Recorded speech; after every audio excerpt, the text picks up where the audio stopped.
Sveiki, esu Mindaugas, BK grupėje produktistas atsakingas už nepertraukiamos srovės šaltinius UPSus. Šiandien papasakosiu apie Hikvision UPS naujieną Lietuvoje.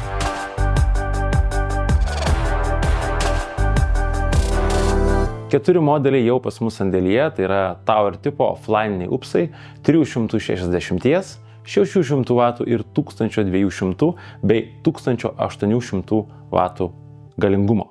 Iš mano minėtų keturių modelių tik tais du galingiausi, tai yra 1800 ir 1200 W UPSuose yra įmontuotas LCD ekraniukas, kuriame galime matyti realiu laiku besikeičiančius parametrus. Kiekvienas iš offline tipo UPSų turi savybę, kurią visada turi online ir line interactive UPSai, tai yra AVR, tai yra automatinis įtampos reguliavimas, saugantis įrenginius nuo įtampos svyravimų. Namuose įtampa kartais svyruojant, elektros renginys gali sugesti ir net sudegti, kas yra vadinama draudiminiu įvykiu.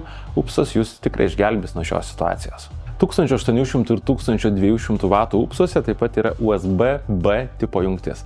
Jos dėka galima UPSą prijungti prie kompiuterio, tokiu būdu UPSą galima pakeisti tam tikrus parametrus ir stebėti pačio UPSo būklę.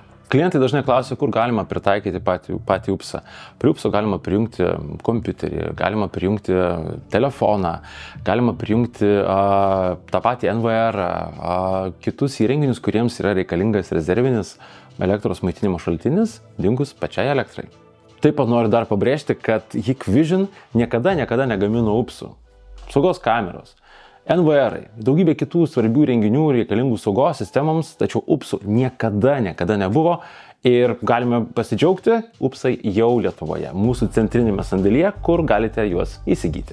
Kalbant apie galingumą pasirenkant patį UPSą, dažnai atkreipiame dėmesį, kad UPSo pavadinime yra du dėmenys. Vienas tai yra skaičius, prie kurio yra dvi raidės VA ir kitas skaičius, prie kurio yra dviguba V raidė, kuri nusako UPSo galią. Tai kągi nusako dydis, kuris žymimas VA, tai yra volt amperai.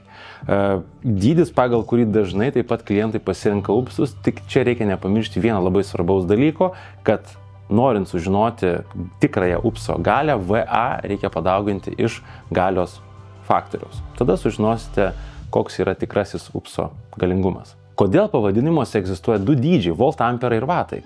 Abu nusako kaip ir galią, tačiau matuoja skirtingus dalykus. Trumpai paaiškinsiu. Volt amperai matuoja reaktyvinę galią, o vatai matuoja tikrąją galią.